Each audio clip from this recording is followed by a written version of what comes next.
A-t-il encore une chance d'être candidat à la présidentielle d'octobre prochain en Côte d'Ivoire? La question est sur toutes les lèvres. Après avoir pris la tête en décembre 2023 du PDCI-RDA, le parti historique d'Houphouët-Boigny, principal parti d'opposition, il fait face à un obstacle de taille, celui de son exclusion de la liste électorale qui le rend de fait inéligible. En exil en France, où il est reparti depuis quelque temps, il continue de se battre pour la révision de la liste électorale qui lui permettrait peut-être de se présenter en octobre prochain à ce scrutin sous haute tension étant couru. Il a fait alliance avec quelques principaux leaders de l'opposition qui, eux aussi, ont été exclus de la course, notamment l'ancien président Laurent Gbagbo, l'ancien Premier ministre et ex-président de l'Assemblée nationale Guillaume Soro, l'ancien ministre et chef des Patriotes Charles Blé Goudé. On n'est cité que cela. Ira pas, Tidiane Thiam, le président exécutif du PDCI-RDA, est l'invité de Moment de vérité sur Afromédia. Bonjour Tidiane Thiam. Bonjour M. Foucault, merci de me recevoir. Très heureux d'être ici. Alors on va commencer par des choses très pratiques, les questions sur lesquelles les Ivoiriens se posent des questions et aimeraient avoir des réponses. Êtes-vous en exil en France? Et pourquoi? Est-ce qu'on a essayé de vous arrêter? Pourquoi vous êtes à l'extérieur? Je suis à l'étranger. Écoutez, il y a une succession d'événements que beaucoup ont pu voir. Le procès, 22 avril, etc. Bon. Il y a eu un verdict qui m'a radié de la liste électorale. Ensuite, très rapidement, le gouvernement s'est empressé de faire une conférence de presse pour dire que j'étais ivoirien. J'avais demandé le 10 avril un certificat de nationalité, demande qui a été rejetée par courrier. Et donc, je crois, 23 avril, le gouvernement dit « je suis ivoirien ». Donc, nous avons demandé un certificat de nationalité par mon avocat. Nous sommes le 26 juillet, nous ne l'avons toujours pas. Donc, voilà un gouvernement qui, d'un côté, dit que je suis ivoirien, je suis redevenu ivoirien. Après avoir renoncé à votre nationalité française. Il y a cette théorie qui est qu'on peut perdre une nationalité automatiquement, d'après ce gouvernement-là, et on peut la retrouver automatiquement. Les mots qui ont été utilisés, c'était que ma nationalité était en sommeil, ce qui est un concept inconnu de tous les juristes. Alors moi, j'ai envie de comprendre. Est-ce que vous êtes en exil ou bien est-ce que vous êtes ici?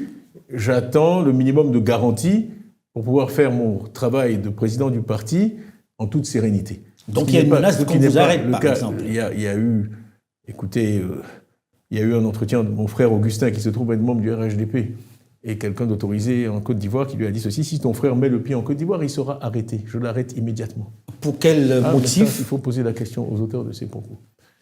Après avoir renoncé à votre nationalité... On parle du CNT de 2020, CNT auquel je me suis opposé par écrit. Il y a un communiqué qui existe, que tous peuvent consulter sur Internet, en disant qu'il fallait rester... était le Conseil national de transition. Qu'il fallait rester dans la légalité. J'ai fait une déclaration officielle en 2020 où il paraît qu'il faut m'interroger sur le rôle que j'aurais joué depuis Paris, en n'étant pas rentré en Côte d'Ivoire depuis 20 ans, dans le CNT. Donc, alors, enfin, on invente n'importe quel prétexte. Les gens se posent la question de savoir... des menaces physiques dont j'ai dit sur France 24 qu'elles m'avaient été faites par des voies autorisées. Donc c'est une situation qui ne devrait pas exister, parce que je suis un citoyen ivoirien. Je n'ai jamais commis de crime de ma vie. Effectivement, j'ai été élu démocratiquement à la tête du PDCI et j'ai été désigné par le PDCI comme candidat à la présidentielle. On va en parler dans un instant, puisqu'on va arriver à cette question-là. Aujourd'hui, qu'est-ce que vous avez comme papier? Puisque vous avez renoncé à votre nationalité française. Alors, plusieurs ministres ont dit qu'il fallait me les retirer. Je sais pas pourquoi. Mais vous vivez en France comment? Mais pour l'instant, j'ai des papiers ivoiriens. J'ai des papiers ivoiriens valides. J'ai un passeport ivoirien valide.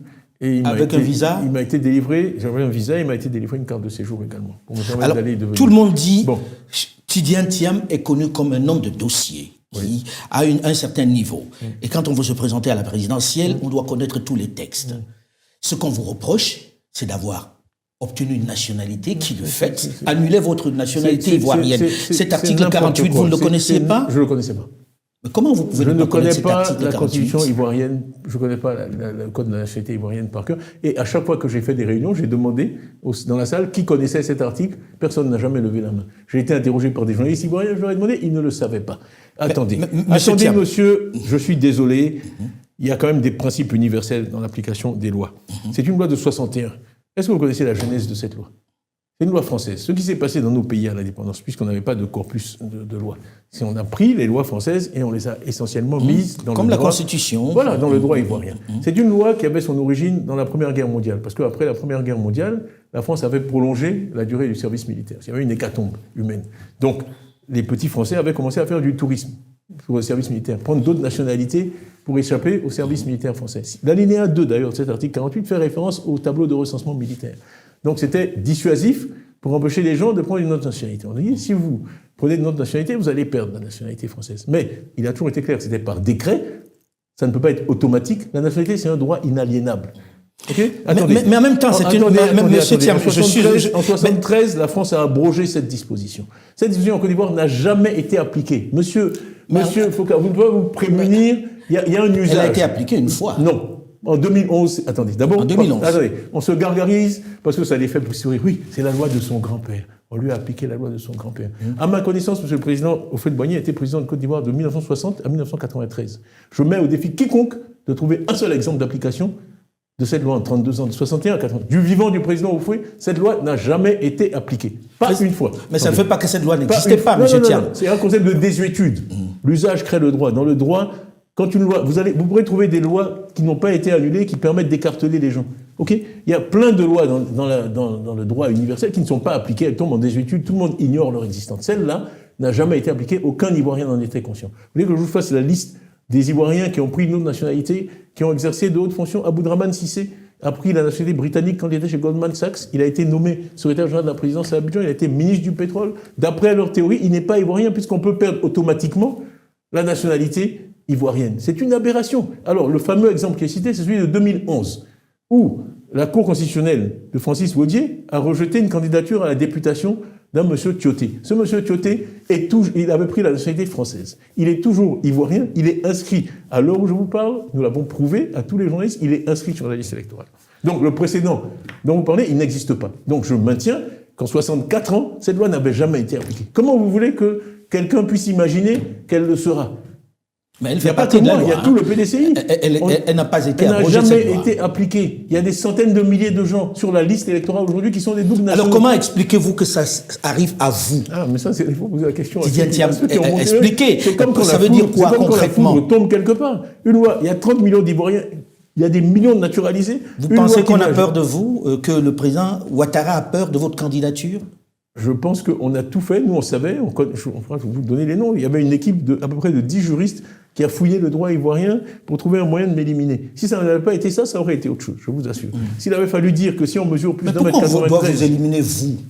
C'est toute personne qui est en position de gagner. Moi, si vous voulez qu'on regarde les sondages, on a fait des sondages qui sont publics, on les a publiés. Parce que nous, quand on fait des sondages, c'est le groupe... C'est un groupe qui fait du conseil en activité politique. C'était le directeur de campagne d'un certain Barack Obama en 2008 et en 2012, qui a gagné 2 élections américaines. Dans ce sondage, je vois, second tour des élections, vous êtes opposé à Alassane Ouattara et vous avez 57% des voix contre 43%. C'est ce que nous disent nos sondages. On trouve que Alassane a fait à 33% beaucoup, 59% de donner la chance à quelqu'un d'autre. Et les autres, pour 2. Pour un qui dit oui, il y en a 2 qui disent non. Tout à fait. C'est une majorité assez forte. Alors là, c'est le classement de la popularité. C'est classique. En politique, on fait opinion favorable, moins opinion défavorable. Et on fait le sol. Bon, on peut vous dire aussi que ce sondage-là, quelle crédibilité lui donner? Non, mais on a tout publié. Les données sont vérifiables. On l'a rendu public. Donc en fait, pour vous, c'est de l'acharnement de la part d'Alassane Dramane Ouattara. C'est un refus de permettre une alternance. Écoutez, il y a tellement de choses qui se disent sur mon compte. Aujourd'hui, je vais être un peu plus ouvert. Alors, on va y aller progressivement. Pourquoi est-ce que, il y a quelque temps, le même Alassane Dramane Ouattara vous a donné un passeport ordinaire? D'abord, quand je l'ai vu, je lui ai dit que je n'avais plus de papier ivoirien. Donc, il était bien clair que j'ai bien dû vivre pendant toutes ces années avec une nationalité. D'accord ? La française. Oui. Donc le fait que j'étais français était connu de tous. On m'a redonné des papiers que je n'avais plus. On a même fait un film institutionnel à l'ambassade de Côte d'Ivoire. Pour fêter, j'ai rempli les formulaires. Sur ordre du président Ouattara ? Oui, bien sûr. Bien sûr. Et quel était le deal? Parce qu'il ne vous a pas donné ça sans deal, M. Thiam. Il y avait un deal quand même. Il n'y a absolument pas de deal. M. Thiam, j'ai envie de vous poser la question de façon très claire. Absolument pas de deal. Il a été dit que vous lui avez promis que vous ne serez pas candidat s'il était candidat lui aussi. Je vais vous raconter, cette histoire circule tellement, promue par beaucoup de gens au RHDP. Je vais vous dire moi ce qui s'est passé. Donc, en 2022, après avoir eu mon passeport en juin Donc mon problème, je ne voulais pas rentrer en Côte d'Ivoire avec un passeport français. Voilà d'où tout est venu. Sinon, j'aurais pu prendre un avion avec un passeport. Je voulais revenir dans mon pays, étant parti en 2000, après un coup d'État, dans des conditions très douloureuses pour moi, je ne voulais pas revenir avec un passeport français. Donc c'est pour ça que j'ai obtenu le passeport ivoirien. Le passeport vert, ils m'ont dit que la valise diplomatique passait seulement de temps en temps, que j'avais droit au passeport diplomatique, mais il aurait fallu que j'attende que la valise passe à l'ambassade de Paris. C'est pour ça qu'ils m'ont donné un passeport vert. Il n'y a pas de deal. Mais pour fournir un passeport vert, quand même, ça ne se donne pas comme ça, on donne des documents. J'ai vu la difficulté avec laquelle, par exemple, le président Gbagbo a eu du mal à avoir le signe. J'ai le dossier, j'ai donné un certificat de nationalité qui a été délivré à Toumoudi, que ma famille est allée chercher. Mais vous aviez un certificat de nationalité alors que vous aviez un passeport français? Oui, mais parce que j'en ai jamais empêché. Écoutez, je ne veux pas citer trop de noms, mais le nombre d'Ivoiriens qui ont un passeport français, vous rigolez. Vous rigolez, vous êtes sérieux? Et qui ont des papiers ivoiriens, mais il y en a des dizaines de milliers. Mais est-ce qu'à un moment, vous lui avez dit au président Ouattara que vous ne serez pas candidat s'il est candidat? J'arrive, je vous fais la genèse des choses. Août 2022, mon souhait, parce que moi je fais des vœux, c'était que si Dieu faisait, parce que je suis parti vraiment de Côte d'Ivoire dans des conditions douloureuses, en 2000 après le coup d'État. Après ça, j'ai aidé, moi je n'aime pas les pouvoirs militaires, j'ai aidé le président Gbagbo à faire partir le général Guèye. Quand le général Guèye est parti en novembre 2000, M. le président Gbagbo m'a demandé de revenir en Côte d'Ivoire. Je suis revenu pour 24 heures. Il m'a fait l'honneur de me recevoir avec son épouse, Simone, et ma sœur, Yamousso. Il m'a dit qu'ils avaient fait un sondage au FPI et qu'ils envisageaient de me nommer Premier ministre. Et je lui ai dit, moi, je ne souhaite plus faire de politique. Ça a été une expérience de 6 ans. J'ai repris ma carrière dans le privé. Je suis content qu'il y ait un civil au pouvoir en Côte d'Ivoire. Vraiment, on reste en contact, mais merci. Il ne m'en a pas tenu rigueur, je suis parti. Voilà comment je suis parti. La dernière fois de Côte d'Ivoire, en novembre 2000. Août 2022. Je vous passe les détails. Je reviens, le président a insisté pour que... Je voulais aller d'abord saluer le président Bédié, qui avait été mon patron. Je voulais aller à Yamoussoukro, je voulais atterrir à Yamoussoukro. Ça ne m'a pas été autorisé. On m'a dit qu'il fallait que j'atterrisse à Abidjan, que j'aille voir le président Ouattara en premier. J'ai accepté. Oui. Vous étiez un avion privé, on a dit de ne pas atterrir. Non, avant de partir, on a soumis un plan de vol qui a été rejeté. On n'a pas eu l'autorisation d'atterrir à Yamoussoukro. Mais est-ce que c'est le président qui... C'est le président, c'est écrit, ce sont les textes, c'est le président de la République qui donne les autorisations d'atterrissage de jets privés en Côte d'Ivoire. Moi, j'ai découvert ça à l'occasion de ça. J'aurais aussi pu dire, j'ai dû faire ma recherche et savoir ça. Non, je ne savais pas ça. Bon, on découvre des choses. Donc, je suis allé le voir, respectueusement, avec mon grand frère Augustin, mon grand frère Aziz, ma grande sœur Yamousso, je suis le plus jeune, on est 4 survivants. Toute la famille Thiam, il nous a reçus très gentiment, lui-même et sa femme, chez lui à Cocody. J'avais beaucoup réfléchi à cet entretien.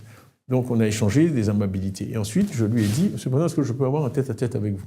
D'ailleurs, ce que j'ai fait aussi avec le président Gbagbo, qui m'a reçu par la suite, avec le président Bédié. Chaque fois, j'ai demandé un tête-à-tête. Il y a trop d'oreilles en Afrique. Donc, et voici ce que je lui ai dit. Je lui ai dit, Monsieur le Président, moi j'ai des ambitions, je reviens en Côte d'Ivoire avec des ambitions pour faire de la politique, peut-être un jour être candidat à la présidence. Donc, mais là, on est dans le 3e mandat, on a vu ce qui s'est passé en 2020. J'ai besoin de connaître vos intentions. Il me sera difficile d'être candidat si vous êtes de nouveau candidat. Donc il m'a regardé dans les yeux, il m'a dit, non, parce que moi j'ai fini, ce 3e mandat c'est exceptionnel, je ne serai pas candidat. Il vous dit qu'il a fini, il ne sera pas candidat. Oui, je maintiens. Je ne serai pas candidat, donc ça veut dire que ça vous ouvre la porte. Voilà. Mais d'où vient-il alors qu'on dise que non, vous aviez promis... Ça, c'est eux qui le répètent.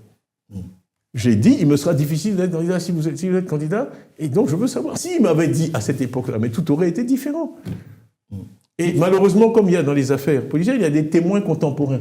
Parce que mon frère Aziz, j'ai toute confiance en lui, dès qu'on est sorti, je lui ai raconté l'entretien. Donc il y a des témoins contemporains, c'est pas une histoire que j'invente aujourd'hui, c'est ce qui s'est passé. Là où je me suis dit, il y a de l'eau dans le gaz, c'est quand j'ai commencé à faire campagne en 2023, que j'ai vu le niveau de toxicité de ce que le RHDP disait sur moi, le niveau de violence déjà, pour m'empêcher d'être président du PDCI, vous savez quand même ce qui s'est passé. Le congrès devait avoir lieu le 15 décembre 2023 à l'Hôtel Ivoire. On a suscité 2 plaintes de 2 secrétaires généraux de section, 2 plaintes bidons sur 6800, qui sont allés l'après-midi à une session du tribunal à laquelle nous n'avons pas assisté, contre le PDCI. Moi, on avait des rumeurs en disant ils vont interdire votre corruption. On a des sources dans la police. La police était déjà informée cet après-midi-là qu'ils allaient intervenir pour interdire notre congrès. Ils nous l'ont dit. Mais certains n'y croyaient pas. Bon, donc l'affaire tourne jusqu'à 20h. On est même remonté jusqu'au ministre de la Justice pour essayer de savoir. Et on nous a dit non, mais si une décision pareille avait été prise, le ministre serait au courant. Paf, à 2h du matin, 39 cargos de police. On envoie 39 cargos de police à quelqu'un avec qui on a un deal. Moi, je travaille de façon moderne. J'ai toujours des sondages. J'avais des sondages. Mon estimation, c'est que j'aurais 93% des voix. Eux, ils avaient les mêmes sondages. Ils savaient que j'allais être élu. Okay. 39 cargos de police. Donc pour pour interdire vous, le aujourd'hui... congrès. Donc la première agression, le 9 décembre 2023, j'ai dit ceci, dans un grand discours à Yamoussoukro pour lancer ma campagne, pour être président du PDC, que nous étions un parti qui avait l'ambition de diriger le pays, qu'on devait être un parti national, et j'ai dit ceci, j'ai dit qu'il fallait que le PDCI revienne au Nord. Je n'ai pas dit qu'on reconquiert le Nord, qu'on domine le Nord, j'ai juste qu'on revienne au Nord. Et c'est là que M. Bakongo, le dimanche soir, m'a injurié en disant que je ne portais pas les mêmes boubous que les autres, m'a injurié en djoula, que je m'étais enfui au premier tir de Kalachnikov. Donc, ces agressions idiotes ont commencé dès fin 2023. Ensuite, on m'a empêché de tenir le congrès. Il a fallu qu'on ruse, qu'on déplace le congrès à Yamoussoukro, parce qu'ils avaient commis l'erreur d'interdire la tenue du congrès à Abidjan. D'accord? Donc on a décidé de le tenir le samedi à Abidjan. Et le jeudi, les deux mêmes ont reporté plainte. Le jeudi à 17h, ils étaient prêts. La même juge d'ailleurs, qui a statué le 22 avril 2025, c'est la même juge, qui a fait l'opération du 15 décembre 2023, interdisant mon congrès, qui ensuite le jeudi devait statuer sur la nouvelle plainte, parce que maintenant il voulait qu'il soit interdit pour toujours, sur toute l'étendue du territoire, d'élire un nouveau président. Où est-ce qu'on a vu un parti comme le PDCI? Et c'est la décision de justice qui était prête. J'ai dû ruser. On a trouvé le matin un des deux qui était caché à Grand-Laou. On l'a ramené à Abidjan et on les a convaincus tous les deux. Ils ont retiré leur plainte à 16h45. Voilà comment l'affaire a pu se faire. Et j'ai pu être élu le samedi avec 96,47% des voix. Alors, qu'est-ce qui peut susciter autant d'animosité? Est-ce que ça veut dire très clairement que même si ce n'est pas encore annoncé, il est clair que le président Alassane Dramane Ouattara sera candidat? Ça fait pas l'ombre d'un doute. Et il aurait peur de vous croiser? Moi, je ne sais pas. Moi, j'aurais géré ça différemment. Vu la conversation qu'on a eue, si, dans la vie, on peut changer d'avis. Le président Houphouët-Boigny disait toujours, il n'y a que les imbéciles qui ne changent jamais d'avis. Il m'a dit ça en août 2022. Si après, les circonstances ont évolué, et même mon aîné, il estime qu'il n'a pas à s'expliquer devant moi, mais il m'envoie quelqu'un pour dire, bon voilà, jeune frère, on avait eu cette conversation, je t'ai dit que je n'allais pas me présenter, mais les circonstances ont changé, je te demande en tant que patriote ou en tant qu'Ivoirien, est-ce que cette démarche a eu lieu? Alors tant que cette démarche n'a pas eu lieu, vous ne vous êtes plus jamais revu, alors on doit se taire et cesser de m'accuser et de me traiter de menteur, parce que c'est pas moi le menteur. C'est pas moi le menteur. Autre discussion que l'on écoute, enfin, autre réflexion que l'on écoute pas mal. Tidiane Thiam, est-ce que vous êtes le candidat de Paris? Parce que Paris, mais c'est ridicule. C'est ridicule. Votre proximité avec Emmanuel Macron fait que certains vous perçoivent comme le candidat de Paris. Toute personne qui me connaît sait que je ne mélange pas le personnel et le professionnel. Il y a suffisamment de gens dans mon entourage qui en ont pâti. Je ne mélange pas. Mais vous savez très bien que dans le climat actuel... Chacun est comme il est. Attendez, sur la France, vraiment, j'ai écrit un article. Qu'est-ce qu'être le français? C'était BBA qui m'avait demandé de l'écrire. Où j'ai parlé de la discrimination dont j'ai été victime en France. Moi, je suis allé en Angleterre en 2002 parce que mon épouse, qui était américaine, m'a dit « Tu ne seras jamais rien ici. Ils sont tellement racistes, tu ne seras jamais rien. » Et je l'ai écrit. Enfin, mes camarades de promotion, Frédéric Oudéa a été patron de la Société Générale. Comment il s'appelle? L'autre qui a été patron de... Son nom m'échappe, je suis fatigué. De BNP Paribas, son nom me reviendra. Il est de ma promotion. Tous mes camarades de promotion, patrons de LVMH. Et moi, j'avais aucune proposition. Je suis allé en Angleterre. En 7 ans, je suis devenu... Oui, mais peut-être qu'on se repêche un peu en se disant, Tidiane Thiam, il va être un bon collaborateur. Ils m'ont donné des prix. Il y a eu la France, cet homme que la France regrette d'avoir laissé partir. J'ai eu tout ça. La France sait très bien que... Mais aujourd'hui, vous nous garantissez que derrière vous, il n'y a pas une puissance européenne qui soit... garantir, tous les Ivoiriens savent. Toute ma vie, je me suis battu pour la Côte d'Ivoire. J'ai été nommé le 20 avril 1994. Premier Ivoirien, je le rappelle. À l'époque, la théorie de M. Ouattara et de son régime, c'est que j'ai cessé d'être Ivoirien en 87. On y reviendra. 1987. 1994, j'ai été nommé patron de la DCGTX. Après Antoine Césaréo, Philippe Sorel-Eiffel, qui s'est exprimé récemment. Bon, j'ai été nommé. Il y avait 150 expatriés à la DCGTX sur 4000 employés. Il y avait donc 3850 Ivoiriens. Les 150 expatriés faisaient pratiquement 50% de la masse salariale. J'ai dit, le temps des colonies est fini. Je suis arrivé, après la dévaluation, j'ai dit, on vous propose à tous des contrats locaux. On va vous payer aux mêmes conditions. Vous êtes tous là depuis 15 ans, 20 ans, vous aimez la Côte d'Ivoire. Bon, vous allez rester à des conditions ivoiriennes. Sur 150, il y en a 141 qui ont refusé. Je les ai licenciés. J'ai eu le chef de la mission de coopération dans mon opinion. Mais je dis, on peut savoir si vous êtes pour ou contre la France. Je lui ai dit, monsieur, ni l'un ni l'autre. Moi, c'est la Côte d'Ivoire qui paye mon salaire. Je suis pour la Côte d'Ivoire. Chaque fois que la France fera des choses qui sont dans l'intérêt de la Côte d'Ivoire, ça ira. Et chaque fois qu'elle fera des choses qui sont contre l'intérêt de la Côte d'Ivoire, ça n'ira pas. Hein? Quand j'ai fait la centrale d'Azito, en 97, qui a été un record mondial, c'était une lutte entre Enron, Suez, Tractebel et Asea Brown Boveri, qui est suédois et suisse. J'ai donné, c'était le plus gros contrat jamais donné en Côte d'Ivoire. Je l'ai donné à Asea Brown Boveri. J'ai eu toutes sortes d'ennuis pendant 3 mois. Le président Bédier m'a dit que je ne pouvais pas mettre le pied en France. Donc, je n'accepte pas de leçons là-dessus. Je me suis exprimé par écrit sur mes sentiments vis-à-vis de la France. Je me suis exprimé par écrit sur le niveau de racisme intolérable en France. J'ai fait toute Donc ma vous n'êtes pas carrière l'homme de Macron. dans le monde anglo. Je suis un homme de Macron. Macron, avant, c'est moi qui lui rendais service avec tout le respect que je lui dois. J'étais CEO bien avant qu'il occupe des fonctions importantes. J'étais CEO en 2009, à 46 ans. J'étais CEO d'une des plus grosses sociétés de Grande-Bretagne. J'ai été président de l'Association des assureurs britanniques. C'est la 3e industrie de Grande-Bretagne. J'ai été élu. Enfin, quand même. Alors, j'ai fait toute ma carrière certains à Londres, disent... donc la France, certains disent que votre je suis bagarre... ni pro, ni anti-français. Okay, je suis pour la Côte d'Ivoire. Et les pays étrangers, l'extérieur du monde, on doit les utiliser. D'abord, il n'est pas de vent favorable pour celui qui ne sait où aller. C'est Sénèque. Hein, bon. Il faut savoir ce qu'on veut et ensuite utiliser le reste du monde pour atteindre ses objectifs. Ça n'a pas de sens d'être anti-français ou pro-français. Moi, je suis pro-Côte d'Ivoire. Alors, certains disent... Vous avez le même parcours quasiment, du monde professionnel avec Alassane Dramane Ouattara. Qu'est-ce que vous allez apporter de plus qu'il n'est déjà fait? Est-ce que vous savez ce que c'est le Fortune 500? Non, vous allez nous l'expliquer. Les 500 premières sociétés du monde, par chiffre d'affaires. On n'entre pas dans ce club-là facilement. J'ai été 11 ans patron de Fortune 500. Vous voulez dire qu'il n'a pas votre parcours et que... On a des parcours différents, c'est tout. C'est un fonctionnaire international au FMI. Moi, je gérais des boîtes qui avaient 1300 milliards de dollars de total de bilan. En Indonésie, j'avais 220 000 employés. Mais qu'est-ce que vous allez faire qu'il ne peut faire, puisque lui aussi, il avait des relations, il a des relations, il a ramené des fonds dans le pays. Fonctionnaire ou entrepreneur, leader de secteur, c'est la même chose. Mais sur quelle planète vous vivez? C'est un fonctionnaire international. Arrêtez. Au FMI, on est payé 400 000, 500 000 dollars par an. Un CEO de fortune gagne 10 millions de dollars par an. Ça fait 20 fois. C'est pas la même chose. Donc vous pensez qu'il n'est plus à la hauteur? Je ne sais pas qui il est. Moi, je suis un homme du privé. Ce que je peux apporter, c'est de la création d'emplois. Je sais comment on investit, je sais comment on dirige une entreprise. Je suis un manager, je l'ai prouvé. C'est pas une question de relation. Moi, je connais Mike Bloomberg parce que Crédit Suisse est un des plus gros clients de Bloomberg dans le monde. Je connais... mais il a toujours dit qu'il avait aussi des grandes relations, des relations importantes. Le rôle qu'il joue dans l'économie mondiale. Ils viennent dans les pays de temps en temps et ils regardent les grands équilibres macroéconomiques.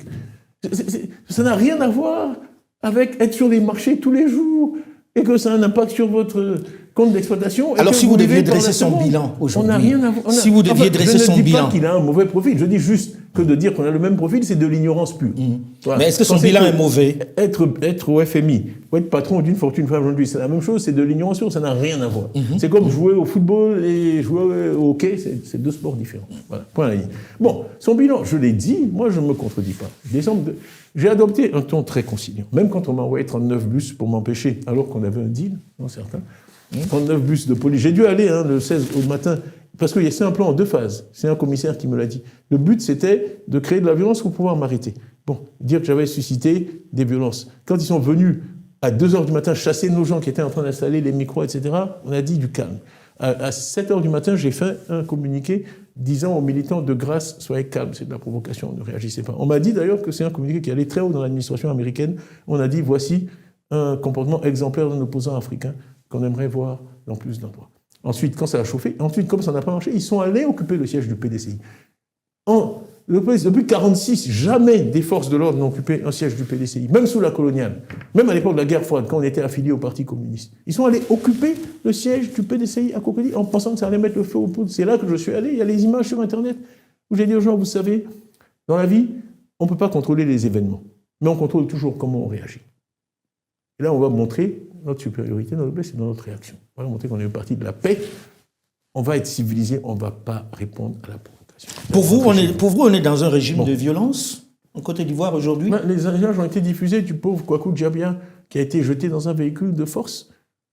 C'est à la fondation Konrad Adenauer, qui est une fondation pour la paix, créée par M. Adenauer après le drame de la Seconde Guerre mondiale, qui est financée par l'État allemand, qui nous aide dans les formations pour les élections, etc. Le petit était là, il parlait avec un vigile, un véhicule noir qui traînait là depuis 16h35 est arrivé.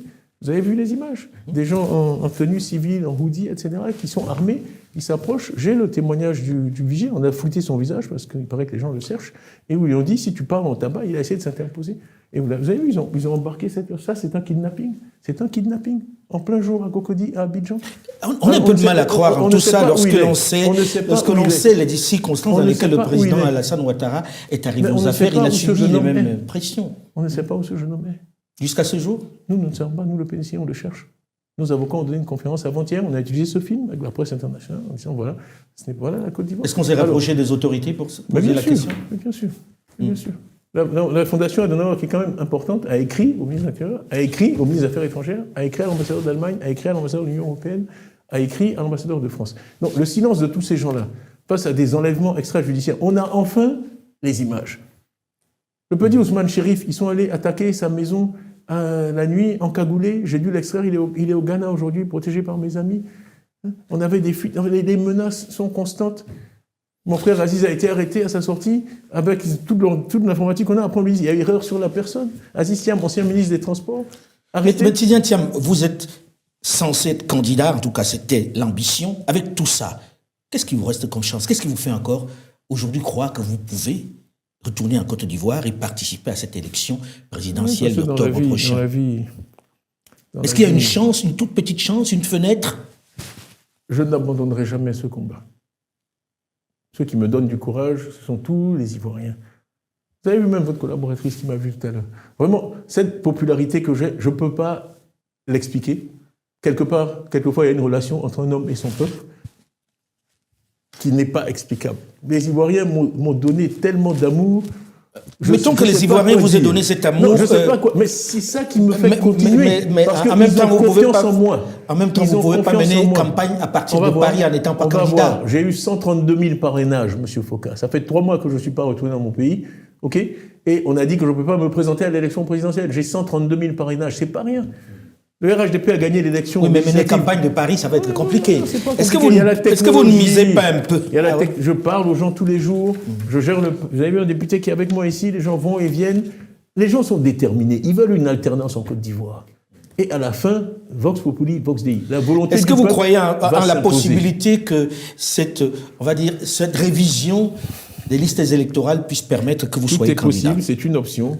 C'est une option. Aujourd'hui, ce qu'on souhaite, c'est que la volonté du peuple puisse s'exprimer.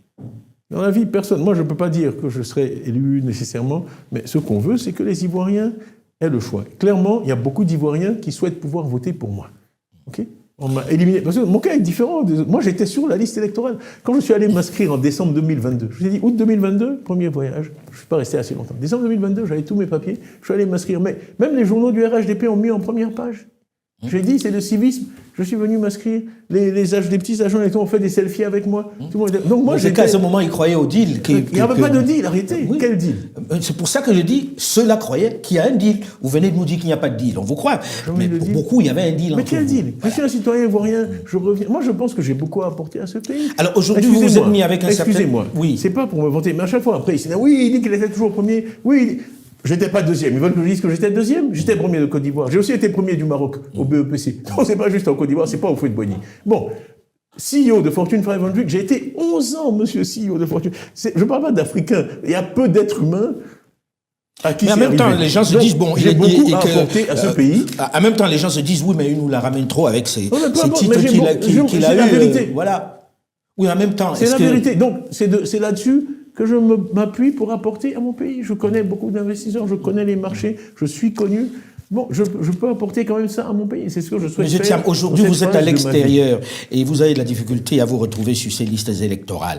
Est-ce que... Je n'ai pas de difficulté. J'ai été éliminé illégalement de la liste électorale parce que les questions de nationalité, maintenant je connais le code, article 83 du code de nationalité, seul le procureur de la République est habilité à statuer sur les questions de nationalité. Cette dame qui a agi le 22 avril est présidente du tribunal de première instance de Côte d'Ivoire. Elle a agi ultra vires, ça s'appelle. Elle n'a pas l'autorité pour prendre la décision qu'elle a prise. Donc c'est une décision illégale. Vous comptez sur la révision des listes électorales. Ancien ministre des Droits de l'Homme qui l'a dit et allé en prison. Parce qu'il a cité mon nom et il a dit que la décision était mauvaise. Voilà où on vit. Vous êtes mis avec ceux qui ont subi également l'exclusion Laurent Gbagbo, par exemple, Guillaume Soro, Charles Blé Goudet, pour ne parler que de ceux-là. Or, on n'a pas l'impression que vous étiez particulièrement proche, notamment de Laurent Gbagbo. C'est un mariage de la souris et de la carpe. Vous savez, la vie, on est tous ivoiriens. Moi, malheureusement, mes camarades de terminale sont allés me parrainer il y a 2 jours à Abidjan. C'est moi, on sait où j'étais. Mais la relation avec Gbagbo et Bédié, avec Gbagbo et vous-même. Madame Gbagbo, elle faisait l'entrée du lycée classique. Elle enseignait la classe là-bas. Ce sont des gens que je connais depuis mon enfance. Moi, j'ai vu Gbagbo sortir de la chambre d'Oufoué 1000 fois. Ce sont des gens que je connais depuis mon enfance. Et Gbagbo, je vous ai dit qu'en 2000, je l'ai beaucoup aidé, il le sait, avec Guy Laberty et d'autres, à revenir au pouvoir. Et qui m'a proposé d'être Premier ministre. Donc, on n'a pas de problème. Okay, on a une relation non, on ne vous a pas beaucoup vu là-dessus, et on ne vous a pas non plus entendu sur les questions de Laurent Gbagbo non plus. On était loin de l'élection, on ne m'a jamais posé la question. Okay. Parce que certains disent oui, mais il n'a pas parlé des autres. C'est pas vrai. J'ai des discours en août 2023, mais c'est faux. En août 2023. Vous avez réagi sur la situation Gbagbo ? Bien sûr. En août 2023.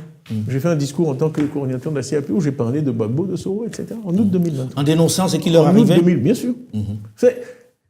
On ne peut pas prendre ses désirs pour des réalités. Maintenant, vous avez dit, je suis un homme de dossier, je suis aussi un homme de fait. Et c'est vraiment une chose qui mérite dans les débats politiques africains, c'est que les gens n'ont parfois aucun respect pour les faits. Je suis désolé, je l'ai dit. Et je l'ai dit d'ailleurs, c'est moi qui ai écrit mes discours, je dis, mettez bien ça, parce que sinon, un jour, on dirait que je ne l'ai pas dit. S'ils m'éliminent, ils vont dire que c'est parce qu'ils m'ont éliminé. Mais est-ce que vous vous êtes parlé, Laurent Gbagbo et vous, ces derniers temps ? On ne sait pas, on a fait... Mais c'est quoi le but aujourd'hui ? C'est quoi le but de ce mouvement ? Quel est le but de ce mouvement où vous mettez ensemble aujourd'hui ? J'avais 15 questions en même temps. Il m'a demandé si je parlais à Laurent Gbagbo. J'ai dit, je suis allé jusqu'à Mama chez lui, on a pris une très belle photo ensemble. Et je fais une photo qui a eu un succès énorme sur Internet. Maintenant, on n'a pas besoin de se parler tous les jours. Ce qu'on fait actuellement, le but de ce mouvement, c'est qu'on a des revendications très précises. Il est clair qu'on n'a pas la même idéologie. On l'a écrit. Oui. C'est pour ça que je pose la question, puisque vous n'avez pas la même idéologie. Ce qu'on veut, ce sont des élections transparentes, compétitives, inclusives, où le meilleur gagne, où le vainqueur gagne, de façon à pouvoir gouverner le pays avec légitimité par la suite. C'est aussi simple que ça. Okay ? Donc on a demandé, nos revendications sont écrites noir sur blanc. On a demandé que... Alors on dit, on n'a fait que appliquer à M. Thiam la loi. D'accord. Donc ce sont des défenseurs de l'état de droit, qui kidnappent les gens en plein jour, dans la rue, par des gendarmes en civil. Les gendarmes n'ont pas le droit d'opérer en civil. Okay ? Les gendarmes font partie de l'armée. Okay ? Ça c'est un. Ce sont des gens qui respectent le droit. Le droit dit que la révision de la liste électorale doit avoir lieu chaque année. Ils n'en ont pas fait en 2022. En 2015, elle a eu lieu en juin-juillet, avant l'élection, ce qui est normal et bien. En 2020, elle a eu lieu en juin-juillet, avant l'élection, ce qui est normal et bien. Et puis en 2025, où on a éliminé M. Thiam, où il pourrait se réinscrire. Si on faisait la RLE en juin-juillet, subitement, on décide qu'elle aura lieu après l'élection. Donc, vous pouvez marquer des buts, mais après la fin du match, dit l'arbitre. Donc c'est ridicule. C'est ridicule. On perd alors aujourd'hui, M. Thiam, bon pour parce que je gère le temps. Aujourd'hui, si demain, dans cette, on va dire, cette liste électorale, vous êtes tous exclus, sauf un, vous feriez campagne pour celui-là dans cette association ? Est-ce que vous pourriez faire... Les anglo-saxons m'ont appris une chose, je ne réponds jamais aux questions hypothétiques. Ah oui, mais là, on va pas aller bien loin. Ah oui, on est bloqué. Puisqu'il y a des hypothèses. Ça n'a pas d'importance. Le jour où ça se produit, on en parle. Pour l'instant, c'est pas d'actualité. Pour l'instant, on demande la réintégration de tout le monde. Je ne vais pas commencer à jouer les scénarios. Si un vient, si deux viennent, là, ça supprime un certain nombre de réflexions des autres, parce qu'au sein même de votre parti, je ne vais pas commencer au sein même de votre parti, monsieur Thiam, il y a Jean-Louis Billon. Oui, Dieu. Oui, ok, allons-y. Pourquoi, mon Dieu ? C'est quelqu'un, il aurait pu se présenter. Il y a eu 15 élections depuis que je suis arrivé. Il y a eu la convention. Il aurait pu venir se présenter pour être candidat. Aujourd'hui, si vous n'êtes pas candidat, M. Thiam, est-ce que c'est possible qu'il soit la solution B ? Non. Non ? Non.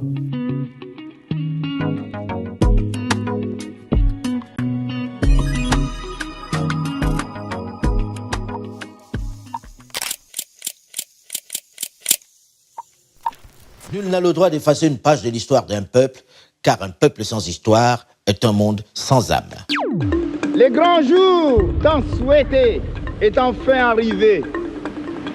Indépendance, en vertu du droit de peuple à disposer de l'air.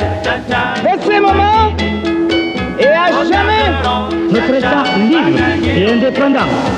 Il n'y a pas de dignité sans liberté. C'est par la lutte qu'elle a été conquise. La patrie ou la mort. En Afrique, il y a un grand diable qui vend les autres Africains. Nous préférons la pauvreté dans la liberté à la richesse dans l'esclavage. Mobutu Sese Seko Kukumbendu Wazabanga. C'est une question de dignité. Connaissez-vous un seul juif au monde qui porte un nom zaïre? Después de haberlos ultimado bajo la estatua del profesor Lumumba, nous avons connu les ironies, les insultes, les coups que nous devions subir matin, midi et soir parce que nous étions des nègres. Si un journal français m'attaque, un journal gabonais attaquera Mitterrand. Ah, c'est fini cet état des choses. Vive la liberté, vive le Cameroun indépendant. C'est nous-mêmes qui luttons, c'est le peuple congolais qui lutte, c'est l'arme populaire de libération. La patrie ou la mort, la patrie ou la mort.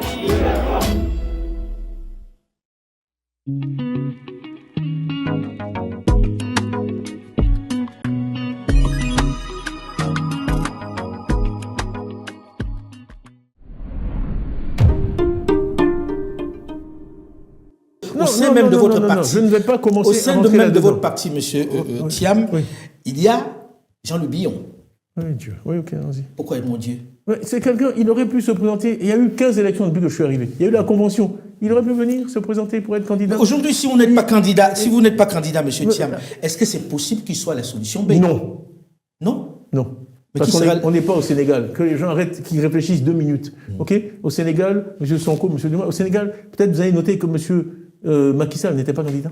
C'est pour ça que j'aime pas répondre aux questions hypothétiques. Donc, ce qui s'est passé, personne ne sait ce qui se serait passé au Sénégal si Macky s'était imposé comme candidat pour une 3e fois. D'accord?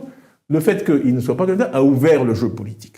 On n'est pas dans ce scénario en Côte d'Ivoire. On est face à quelqu'un qui veut faire un 4e mandat anticonstitutionnel. Ok? Donc, c'est pas le Sénégal. Est-ce que c'est anticonstitutionnel? Okay? C'est notre opinion. C'est une opinion parce que... Pour nous, 2 n'est pas égal à 4. Quand on parle oui, mais en même temps, la nouvelle constitution part de 96. Il y a 2016, il y a quelques articles qui ont été modifiés. C'est pas une nouvelle constitution. Enfin, il faut être sérieux. En tout cas, moi, j'ai une réforme constitutionnelle que j'ai proposée. J'ai dit, on dira maintenant dans la constitution ivoirienne que de la naissance à la mort, aucun être humain ne peut faire plus de 2 mandats. Parce que, vraiment, l'arithmétique présidentielle africaine, le 2 elle n'est pas qu'africaine, on voit des choses aux États-Unis aussi 4, le 4 qui est égal à 2. Moi, c'est pas comme ça qu'on m'a appris à compter à l'école. Donc, je vais proposer cette réforme où on dira qu'au cours d'une vie humaine, de la naissance jusqu'à la mort, aucun être humain ne peut faire plus de 2 mandats, qui soient séparés et successifs. Et on dira, si jamais il y a résurrection, il faudra qu'elle soit constatée par une équipe de médecins. Il y en a qui vont dire, oui, d'accord, mais je suis mort, je suis revenu. OK? On connaît leur imagination. Mais votre nom, assez ferme vis-à-vis de Jean-Louis Billon, traduit quelque chose. Il y aurait une fracture au sein du PDCI. Il est candidat. Arrêtez. Même Dieu n'a pas fait l'unanimité. C'est Mohamed Ben Salman qui... Arrêtez. J'ai eu 93% de participation, 99,8% de voix. Oui, mais si vous n'êtes pas candidat... Attendez. Donc, mais il faisait campagne contre moi pendant tout ce temps-là. 0,2%. Enfin, le PDCI n'est pas divisé. Le PDCI est uni derrière moi. Le PDCI veut que je sois président de la République de Côte d'Ivoire, point à la ligne. Pas M. Billon. C'est comme ça. Donc il peut être candidat. Mais il peut être candidat. S'il a tellement d'audience au sein du PDCI, les gens du PDCI voteront pour lui. Il peut être candidat. Mais vous ne ferez pas campagne pour lui. Il ne sera pas le candidat du PDCI. C'est tout. Pour moi, c'est quelqu'un qui ne se comporte pas de façon adulte et responsable. Je n'ai jamais voulu parler de lui, mais tout son comportement depuis mon retour en ville. Parce que je ne le connais pas. Je l'ai rencontré une fois dans ma vie. Moi, je ne parle pas des gens que je ne connais pas. C'est un principe que j'essaie d'apprendre aux hommes politiques ivoiriens. Je l'ai rencontré une fois dans ma vie, en tête à tête. Une fois, le 11 mars 2024. Ouais. Si je pose la question, c'est qu'on a vu au PPACI, il y a quelqu'un qui s'est déclaré candidat au cas. Oui, mais Dombello a dit qu'il sera candidat. Net après moi, Dombello, c'est pas Billon, il a fait des choses pour la Côte d'Ivoire. En Côte d'Ivoire, pour être quand même crédible, je suis désolé, moi le 3e pont, là, je l'ai signé en décembre 99, j'ai fait la centrale d'Azizo, j'ai fait des écoles partout, tous les centres électoraux où j'allais, c'est des écoles que j'ai construites, des écoles BAD, des collèges, des lycées de Boundiali. Bon, les Ivoiriens, ils vous connaissent à travers des réalisations. Qu'est-ce que M. Billon a fait? Il est le premier employeur du pays, par exemple. Je vous parle de faire à la force du poignet, pas hérité. Je dis fait. Pour vous, il n'est pas à la hauteur. Pour être candidat du PDCI demain, au cas où vous n'êtes pas là. Il faut un track record. De gestion de la chose publique, de démonstration qu'on a l'intérêt général à cœur.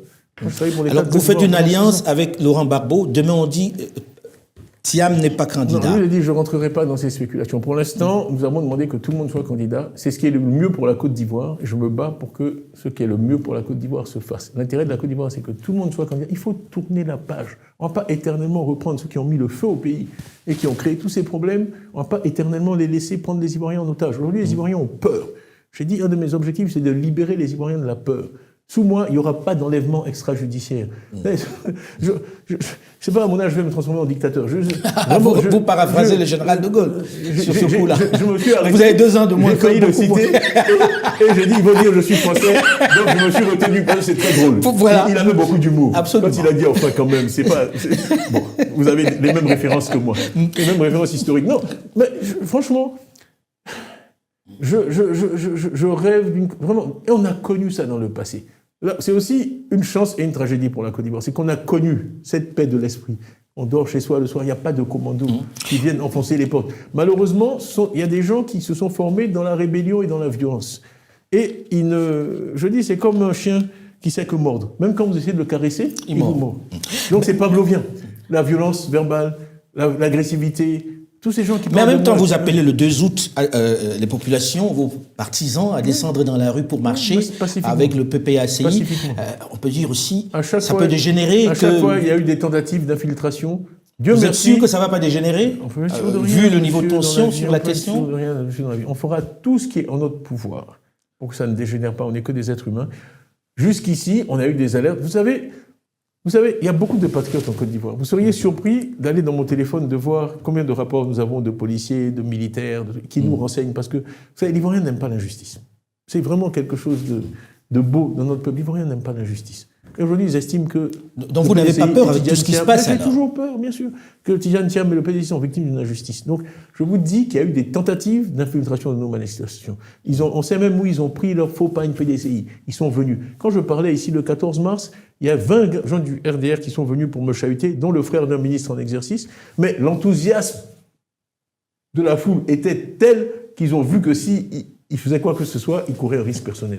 Et ça, c'est ce que nous avons utilisé jusqu'ici. La mobilisation, l'enthousiasme de nos partisans, et on leur dit d'être vigilants. À chaque fois, on a fait parce qu'ils ont pénétré nos manifestations en essayant de créer des troubles. Je touche du bois. Jusqu'ici, par la grâce d'Allah, ils n'y sont pas arrivés. Et on fera tout ce qui est humainement possible pour éviter ça. Pour moi, la vie humaine est très précieuse. Ce ne sont pas des paroles en l'air. J'ai dit, je n'ai pas de sang sur les mains. Alors on m'a dit que j'ai injurié les autorités actuelles, j'ai dit qu'ils ont du sang sur les mains. Mais on a des problèmes sémantiques. J'ai dit, moi, Tidjane Thiam, je n'ai pas de sang sur les mains. OK ?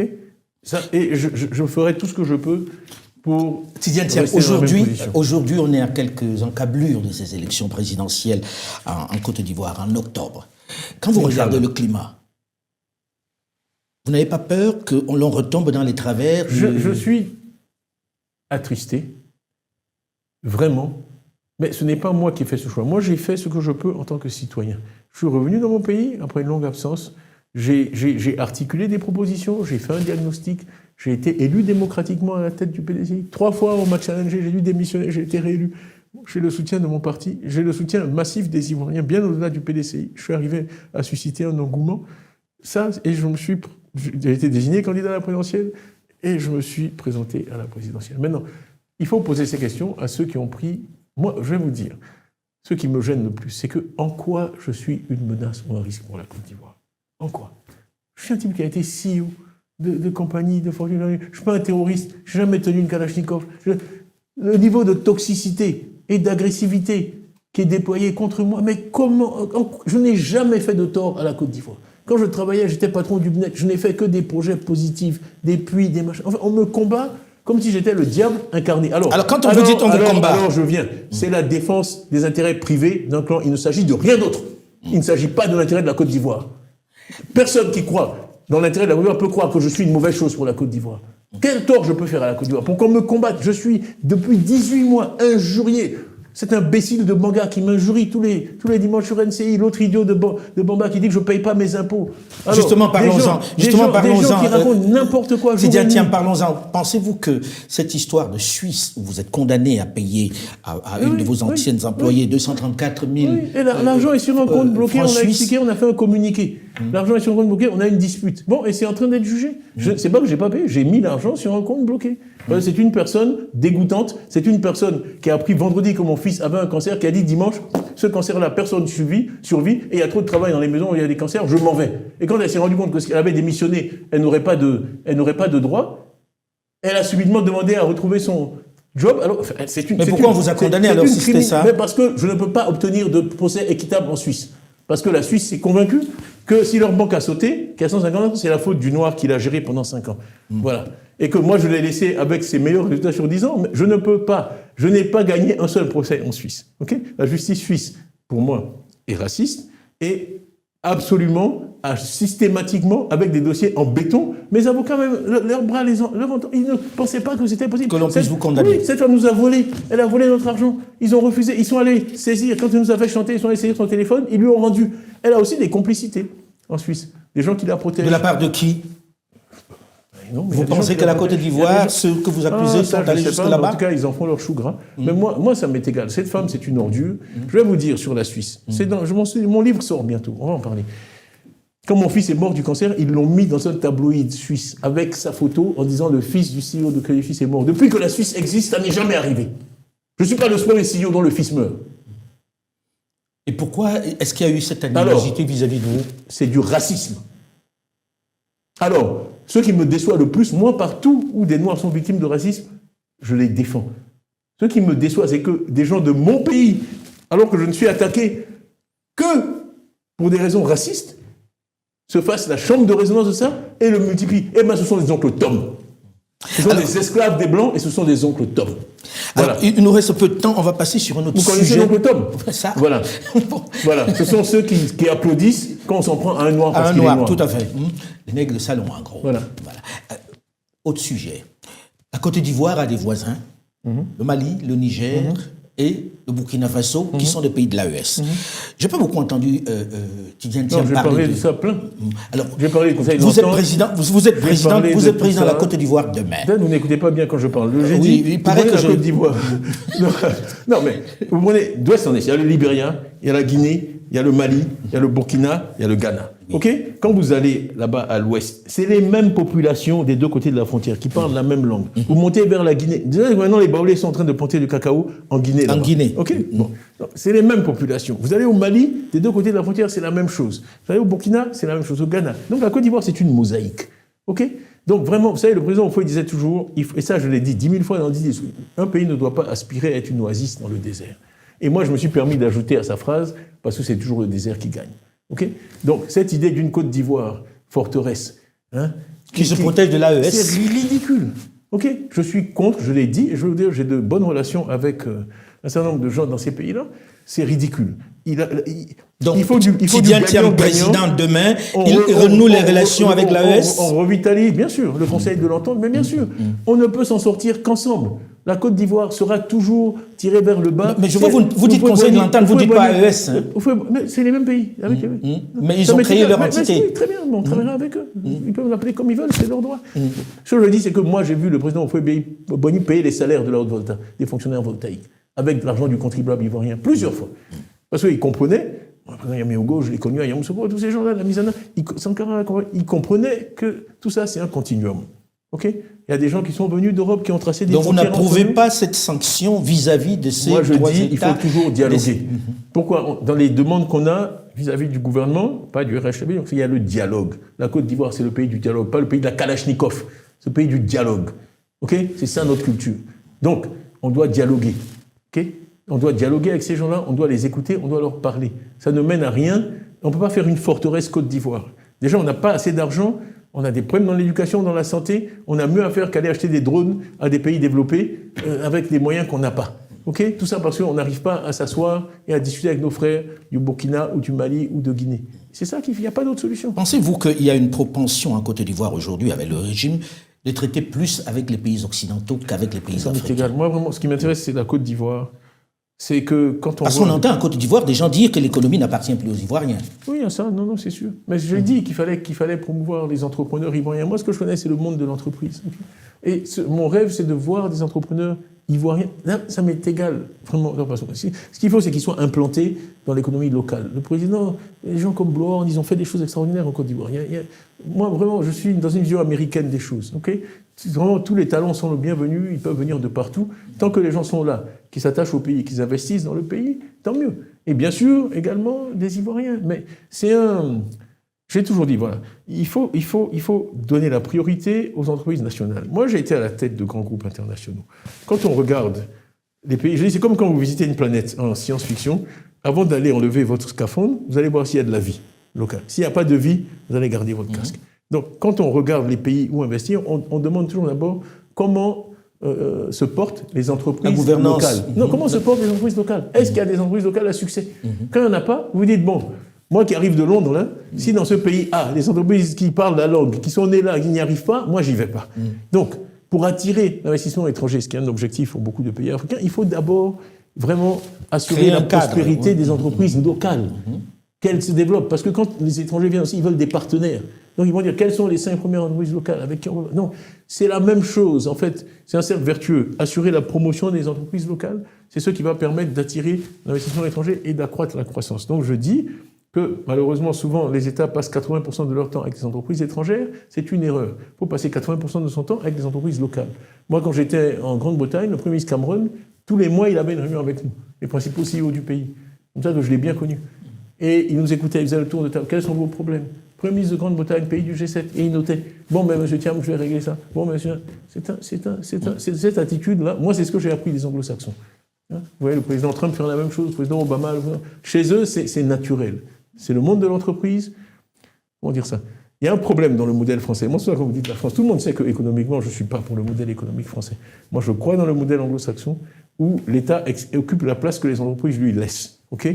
C'est pas le contraire. Voilà. Bill Gates, Tesla. Quand vous pensez aux États-Unis, vous pensez à quoi? Microsoft, vous pensez à Tesla. Tout le monde connaît le nom du patron de Tesla. Qui connaît le nom du secrétaire d'État au commerce? OK? Quand j'allais à Davos, Osborne, qui était le ministre des Finances, on rigolait toujours. Parce que moi, j'étais patron de privé, j'étais en business, il était en éco. À chaque fois, il me disait, bon, Titi, see you later. Et il me disait, je vais travailler vos livres de contribuables. Non, c'est le contraire sur l'ensemble du continent, on va dire. Mais c'est comme ça qu'une nation se développe, c'est comme ça que ces entreprises qui créent de la richesse paient des impôts qui ensuite permettent de faire des routes, des écoles, des machins, sans s'endetter. Parce qu'il y a une vraie création de richesse dans l'économie nationale. J'aurais voulu qu'on ait un peu plus de temps, mais... On a fini déjà? On a fini déjà. Le temps passe vite avec vous. Bon. En tout cas, j'espère que ceux qui nous ont regardés ont eu des réponses à leurs questions. Et puis bon vent dans cette aventure. Que Dieu vous entende. Et bon courage aussi, parce que ce que vous faites, c'est important d'informer l'opinion et de poser les bonnes questions. C'est vraiment important. Donc je vous remercie pour le temps que vous m'avez consacré à mon pays aujourd'hui. Bon vent et essayez de rester libre. Ce serait peut-être mieux. Libre au sens de... Libre... Pas en prison, libre au sens de la pensée. Pas en prison. Ah, ça, je vais essayer, parce que j'ai pas envie de me faire arrêter. Je me dis, mais tu n'as qu'à revenir, tu vas être arrêté. Je dis, excusez-moi, je n'ai commis aucun crime. Donc, voilà. Merci, Tidiane. Merci à vous, Alain Foucault. Merci. Merci, Tidiane Thiam, d'avoir accepté de venir à Moment de Vérité ici à Bagneux, dans nos studios. Bon vent pour la suite que nous suivrons avec attention. Au moment où nous enregistrons cette émission, nous découvrons en même temps la proclamation officielle de la liste des candidats dans un autre pays, le Cameroun, où le principal candidat de l'opposition a été purement et simplement exclu. On espère que les autorités compétentes sauront motiver cette décision comme l'exige la loi.